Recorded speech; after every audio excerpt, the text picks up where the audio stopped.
दोस्तों, वैसे तो आप सभी जानते हैं कि भारत किसी भी देश को ना पहले छेड़ता है और न ही विरोध करता है।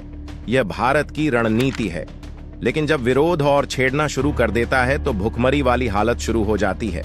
कुछ ऐसा ही देखने को मालदीव में मिल रहा है। भारत के द्वारा मालदीव भेजे जाने वाले कई सारे सप्लाई को तोड़ दिया गया है। उनमें से एक है दवाई की सप्लाई, जिससे मालदीव दूसरे देशों में दवाइयां के लिए भीख मांग रहा है। अभी हाल ही में उन्होंने श्रीलंका से भीख मांगी है। मजे की बात यह है कि श्रीलंका भी भारत से ही दवा मंगवाता है। मालदीव और चीन की दोस्ती मोहम्मद मुइज्जू को महंगा पड़ रही है, क्योंकि वहां के विपक्ष पार्टी एकजुट हो गई है। मुइज्जू सरकार का विरोध कर रही है चीन के बढ़ते प्रभाव को रोकने के लिए।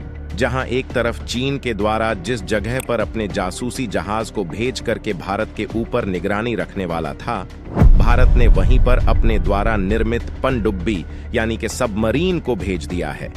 और इससे सिर्फ चीन को झटका नहीं लगा, बल्कि इसके झटके मालदीव के राष्ट्रपति मुइज्जू तक पहुंच चुके हैं। और ऐसा इसलिए कि मालदीव ने भी कुछ समय पहले फैसला लिया था कि वो चाइना के इस जासूसी जहाज को अपने देश के अंदर बुलाने वाले हैं, यानी कि सीधे सीधे भारत से दुश्मनी मोल ली जाएगी।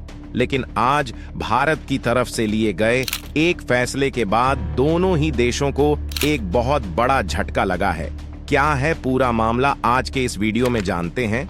बस हमें सपोर्ट करने के लिए इस वीडियो को छोटा सा लाइक और चैनल को सब्सक्राइब जरूर कीजिएगा। दोस्तों, बीते दिन यानी कि 4 फरवरी के दिन श्रीलंका अपने 76वें स्वतंत्रता दिवस का समारोह को सेलिब्रेट कर रहा था। और इसी सेलिब्रेशन की खुशी को बढ़ाने के लिए भारत ने अपनी ताकतवर सबमरीन INS करंज को भेजा है। लेकिन भारत की तरफ से भेजी गई सबमरीन से चीन और मालदीव को आखिर मिर्ची क्यों लग रही है? असल में INS करंज को उसी जगह पर भेजा गया है जहां पर कुछ दिनों पहले चाइना के एक रिसर्च जहाज जियांगयांग 3 पहुंचा हुआ था। वैसे तो इस जहाज के ऊपर चीन का कहना था कि यह सिर्फ रिसर्च के लिए भेजा गया है, लेकिन इसका मकसद कुछ और था। असल में इस स्पाई शिप के जरिए चाइना पूरी तरीके से भारत के कुछ सेंसिटिव प्रोडक्ट पर नजर रखने वाला था।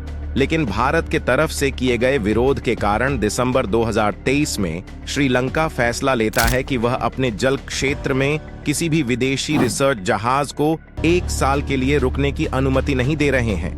इसलिए अगले 1 साल तक तो चाइना का यह स्पाइस शिप वहां पर नहीं पहुंचने वाला है।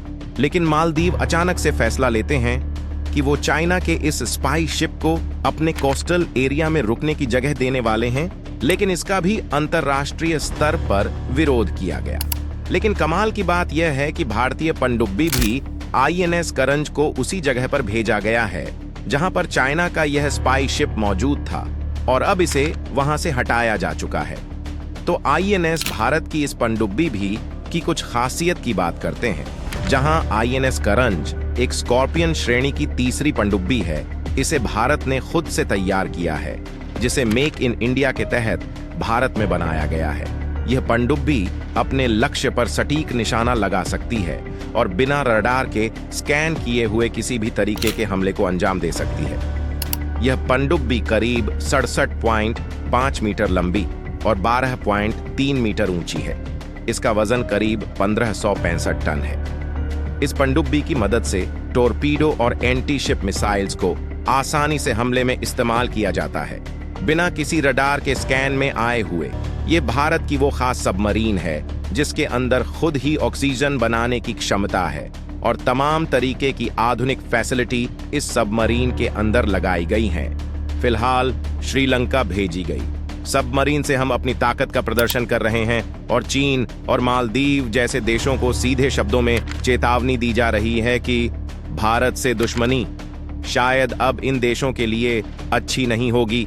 बाकी भारत के इस फैसले से आप खुश हैं तो कमेंट बॉक्स में जय हिंद जरूर लिखिए। भारत के ऐसे ही यूजफुल इंफॉर्मेटिव वीडियोस पाने के लिए आप हमारे वीडियो को लाइक, चैनल को सब्सक्राइब कर लीजिएगा। मिलते हैं एक और वीडियो में, तब तक के लिए जय हिंद, जय भारत।